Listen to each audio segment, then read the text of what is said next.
விதமா அனுகிரகம் பண்ணிருக்கா. ஒரு யானை உள்பட கேசவன் ஒரு யானை. அந்த சரித்திரத்தை சொல்லலைன்னா குருவாயூரப்பனுடைய லீலைகள் முடியாது.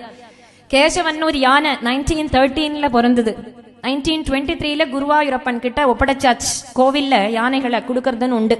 ஒரு ராஜா வேண்டின்றார், தன்னோட பெரிய பங்களா ஜாகிரதையா இருந்தா ஒரு யானையை சமர்ப்பிச்சு விடுறேன். அப்ப இந்த கேசவன் யானையை சமர்ப்பிச்சாராம். 1923 10 வயசு அந்த யானைக்கு. அந்த யானை ஏகாதசினா சாப்பிடாதான். என்னது, மனுஷனுக்கு ஏகாதசி தெரியல, யானைக்கு ஏகாதசி எப்படி தெரியும்?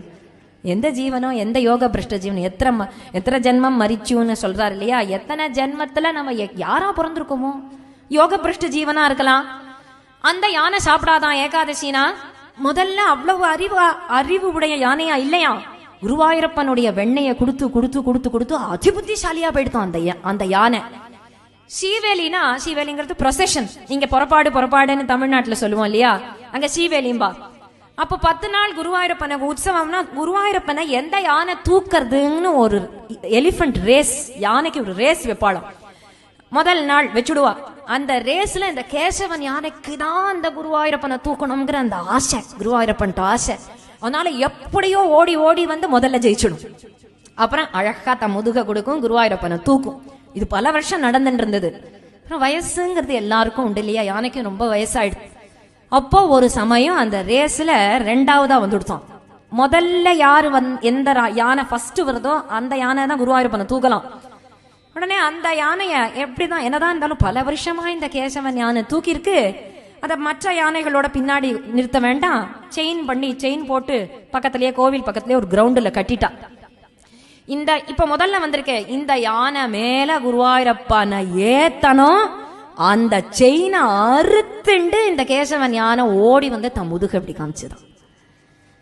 35 கிலோமீட்டர், அடுத்த வருஷம் 35 கிலோமீட்டர் தாண்டி கட்டியிருந்தாலும், செயின் போட்டிருந்தாலும் 35 கிலோமீட்டரையும் தாண்டிட்டு அந்த செயினை அறுத்துண்டு ஓடி வந்து மறுபடியும் தன் முதுக காமிச்சுதான். நீ வாளுக்கு ஒன்றும் புரியல. கோவில்காராளுக்கு மெனக்கட்டு ஒரு ரேஸ்ன்னு வச்சு ஒரு யானை முதல்ல வந்திருக்கே, அப்ப அந்த யானை என்ன பண்றது? அப்பதான் தேவ பிரஷ்னம்னு ஒண்ணு போட்டு பார்த்தா.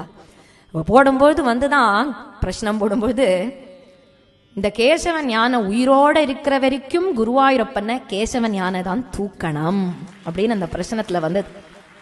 கடைசியா சாக போறது அந்த யானை 1976 நினைக்கிறேன்.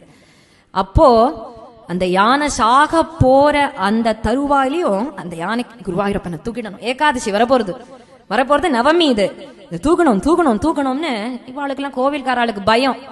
யானை வந்து கோவிலுக்குள்ள போயிடுத்துன்னா அப்புறம் அசுச்சி ஆயிடும், அப்புறம் முதல்ல இருந்து கும்பாபிஷேகத்துல இருந்து பண்ணணும். அதனால இவாளுக்கு பயம். ஆனா இந்த யானை விட்டு கொடுக்கல.